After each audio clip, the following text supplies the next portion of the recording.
Good evening, everyone. So today I just want to talk about a little bit about my preferences for selling covered calls over cash secured puts. So together they're known as kind of the wheel strategy. So actually you can see it here. So generally what happens with the wheel strategy is, let's say you have cash and you don't own any stocks whatsoever. So this is just a quick overview. I can go into more detail about it in a different video. But in general, so focusing on this image here, you can see that what normally happens is if you just have cash, you would sell a cash secured put. So you would sell a put option. Okay. If what happens generally is if it's over the strike price, then you just get to keep the profit.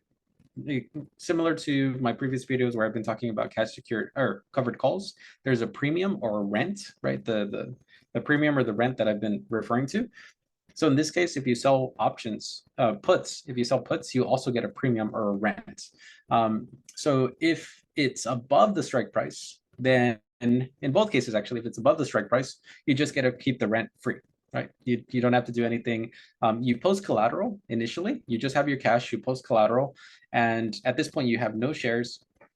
If it so happens that it's above, you just get the rent. If it's below, then you have to buy the shares. You just become a shareholder. And for each contract, you have to buy 100 shares at the strike price, right? So at this point, let's say it is below the price. So then you get assigned. So if you get assigned, now you have shares. Now you have shares in 100 batches. So in like quantities of 100s. So if you sold one put option and you got assigned, that would be 100 shares you have. If you sold 10 of these, then you would have 1,000, right? If you sold 15, you would have 1,500, right? Just multiply by 100, and that's the amount of shares you would have based off of how many contracts got assigned. So now that you have the shares, similar to the strategy that I performed, you would then sell covered calls on it.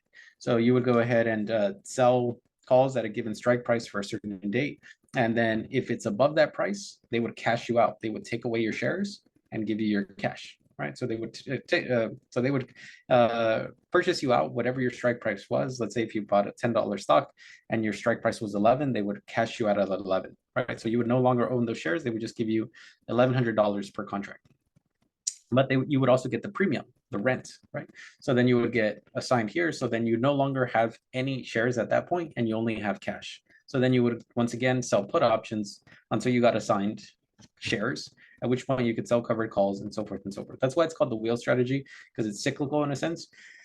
It doesn't always there's definitely more nuances to it as far as, is it a good stock to perform on? Has it kind of gotten overvalued, right? So there's a lot of things or not a lot of things. There's some things to consider when performing the strategy, which always boils down to, is it a solid company, and is it a good price? That's really all it is. So I want you to think it's complicated, but that's what it boils down to. That said, about the wheel strategy, I could do these two in a cycle and just continue it with, let's say, for example, SoFi. But why don't I do this, right? So why do I favor covered calls over selling put options? The reason is it just comes down to leverage or being able to use margin. So what is margin? Margin is the idea that you can borrow money from your brokerage, and you would then be able to purchase more shares, all right, purchase more of some kind of security. So in this case, shares. And then when I purchase more shares, like 100 more shares, I can sell that contract. I can sell a covered call on that. So I can borrow money to effectively increase my position and then sell more calls, thereby effectively increasing the rent that I could have. Now, this is good, but obviously there's some risk. The risk is, number one, I have to pay a small amount of interest every month to Robinhood. That's part of it. So at, for example, 43 and a half K, how much would I pay per month? So 43.5 times, it's roughly 0.07%, so 7%. So that's amounts to about 3K per year, but 3,000 divided by 12 works out to roughly $250 a month. So if I'm investing this much, then I should be making more than $250 a month, so to make sure that I'm still profitable. Now we saw in this case what it worked out to in my last video. If you haven't seen it, go check it out. I have contracts that I sold until next month, the 26th, which is roughly a little bit over a month from now. Let's call it a month and a half. No, it's like yeah, let's just call it a month and a half. I'm gonna make about, just from this contract, 3K. So I would break even as long as the price remains consistent. So, or more than break even, right? So I would be profitable in that sense. So it's well worth it in this case, as long as the other risk is as long as your stock doesn't go down dramatically, because then you can get margin called if you're not able to post collateral, right?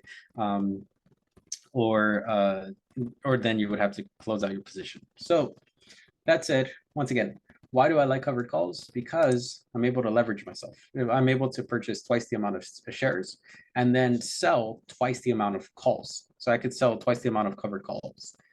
So that gives me access to potentially twice the amount of profits, but it also puts me in a more risky position, which is fine if you're, if you're, so in my opinion, for me, it's fine for this particular stock.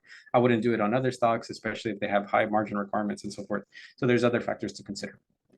And once again, for that reason, I do recommend you to watch my previous video because I go a little bit more in detail what exactly I'm referring to when speaking about that. Now, when you're selling cash secured puts, on the other hand, you can't use margin. So in this case, for example, I'm sitting at around 37K. I can only sell 37K worth of cash secured puts. That's it. That's all I have access to. Versus if I'm selling covered calls, I can purchase twice the amount of this, right? So I could purchase, what's that, 74K worth of stock and then sell twice the amount of options. It really just comes down to leverage. That's all it is. And that's why I'm a fan of it. It's more of a preference, and it's also case specific. Now, if you're doing it in a more risky stock, maybe don't do this. Although this is, once again, is not financial advice. This is just my own personal preferences, and this is why you see me utilizing covered calls over. You won't really see me using cash secured puts. So thank you so much for watching. I hope you found this interesting. If you did, please give it a like, share, and subscribe. And I'll be posting more videos about my own personal stock journey and things that I've learned while investing. Thank you.